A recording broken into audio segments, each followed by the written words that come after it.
अस्सलाम वालेकुम। I hope आप लोग ठीक होंगे। आज की वीडियो का फोकस है 7 reasons why fresh graduates don't get a job.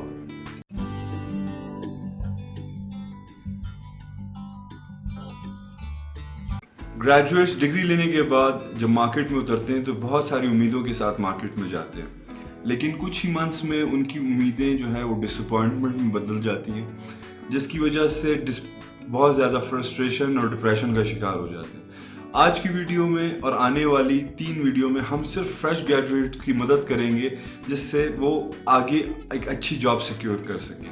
तो ये वीडियो एंड तक देखिएगा तो डिस्कवर करते हैं 7 रीज़न जिनकी वजह से जॉब नहीं मिलती। Number 1, confusion between further studies and job seeking. Generally fresh graduates बहुत कंफ्यूज होते हैं कि आगे और स्टडीज करें या जॉब करें। इसकी वजह ये होती है कि उनके अपने स्किल्स, जो एग्जिस्टिंग स्किल सेट होता है, उस पर उनको इतना ज़्यादा भरोसा नहीं होता क्योंकि यूनिवर्सिटीज़ में प्रैक्टिकल नॉलेज दी नहीं जाती, जिसकी वजह से वो सोच रहे होते हैं कि वो आगे स्टडीज़ करें। यहाँ बेस्ट टिप ये है कि अपनी फील्ड से रिलेटेड सर्टिफिकेशंस में ज़्यादा इन्वॉल्व हो रादर देन कि एमएस या मास्टर्स की तरफ जाए, और अपनी सर्टिफिकेशंस लें और साथ कोई ना कोई छोटी जॉब स्टार्ट कर ले ताकि आपको एक्सपीरियंस मिले, क्योंकि वंस आपको एक्सपीरियंस मिलेगा तब ही आपको आगे आपकी ड्रीम जॉब मिल सकेगी। अगर एक्सपीरियंस नहीं होगा तो आपको कोई जॉब नहीं मिलेगी। सो फर्दर स्टडीज को छोड़कर फोकस सर्टिफिकेशंस पर करें और अपने स्किल्स को बेहतर करें। नंबर 2, लिटिल और नो एक्सपीरियंस।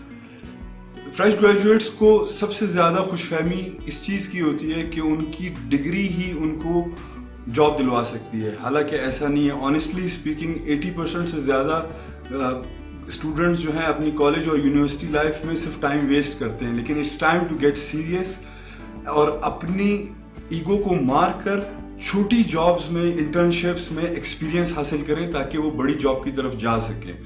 वंस आपके पास एक पोर्टफोलियो बन जाएगा एक्सपीरियंस का तो आपको वो जॉब भी मिल जाएगी जो आप हमेशा से चाहते हैं कि आपको चाहिए। So focus on getting experience.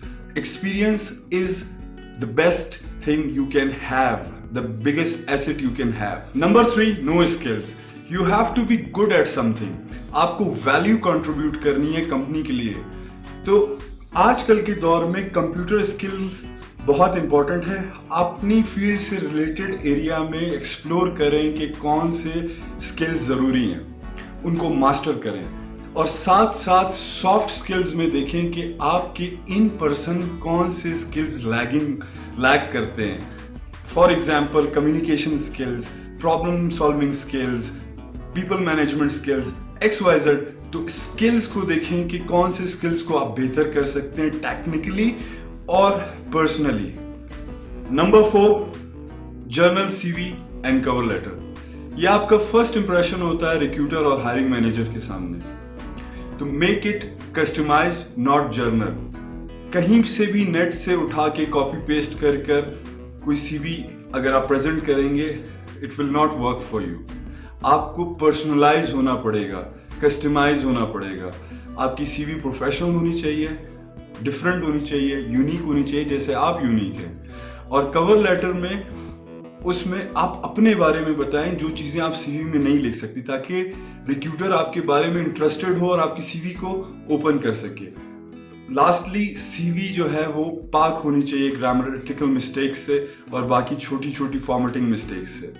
हम CV और कवर लेटर के बारे में अगली 3 वीडियो में बात करेंगे और तमाम उन चीज़ों के बारे में बात करेंगे जिनसे आपको जॉब मिलती है। तो stay tuned. Number 5, no interview skills.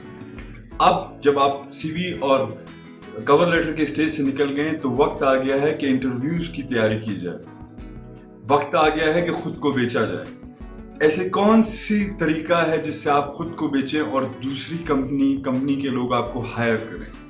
तो इसके लिए बहुत सारे कॉन्फिडेंस की ज़रूरत है, प्रिपरेशन और प्रैक्टिस की ज़रूरत है।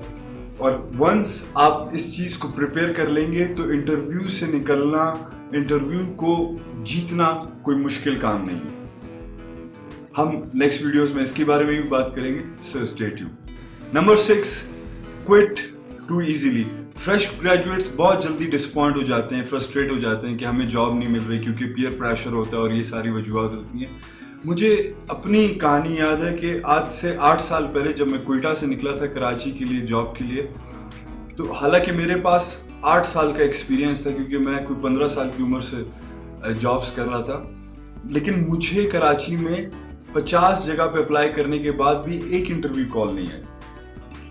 काफ़ी रियलाइज करने के बाद मुझे इस चीज़ की समझ आई कि प्रॉब्लम मुझ में है क्योंकि मेरी सीवी, मेरे इंटरव्यू स्किल्स ठीक नहीं है। तो मैंने प्रोफेशनल से मदद ली और मेहनत करने के बाद अपनी सीवी और अपने इंटरव्यू स्किल्स को बेहतर किया और finally I got a very good job और उसके बाद मैं एक कंपनी में सीईओ बन गया। The point is you have to learn from your own mistake, you have to realise कि आपके अंदर अपनी क्या मिस्टेक्स हैं, उन पर काम करें। फ्रस्ट्रेट होने की ज़रूरत नहीं है, छोड़ने की ज़रूरत नहीं है, हिम्मत हारने की कोई ज़रूरत नहीं है। बस ज़रूरत सिर्फ इस चीज़ की है कि आप अपने ऊपर काम करें।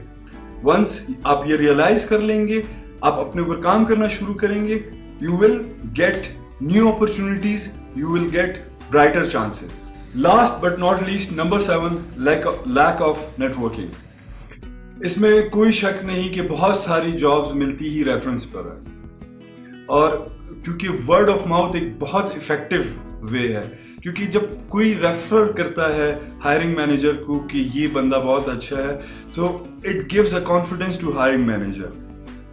तो आप ये करें कि अपने सर्कल में जो प्रोफेशनल्स हैं, फ्रेंड एंड फैमिली सर्कल में, उनको इंगेज करें, उनके साथ अपनी अंडरस्टैंडिंग बनाएं ताकि वो आपको आगे रेफरेंस करें। इसके अलावा रिक्रूटर और हायरिंग मैनेजर से कोशिश करें कि आप अपनी रेफरेंस कर सके, जान पहचान बढ़ा सकें। और don't underestimate the power of networking, because I got my first job from networking. So fresh graduates, frustrate होने की कोई ज़रूरत नहीं है, टेंशन में आने की कोई ज़रूरत नहीं है। आई नो आप लोगों के ऊपर बहुत ज़्यादा प्रेशर होता है, आपकी फ्रेंड्स का, आपकी फैमिली का, वो आपसे बहुत ज़्यादा एक्सपेक्ट कर रहे होते हैं, तो कोई परेशानी की बात नहीं है।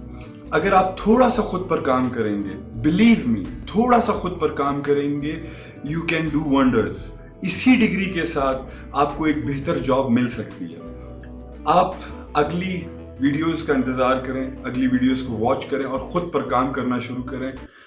I can guarantee you will snatch a job within next 6 months. Alright? So with this I wish you all the best. और ये वीडियो अगर आपको समझ आती है तो ज़रूर लाइक करें, शेयर करें और हमारे चैनल को सब्सक्राइब करें। With this message, Atasha signing off. Allah Hafiz.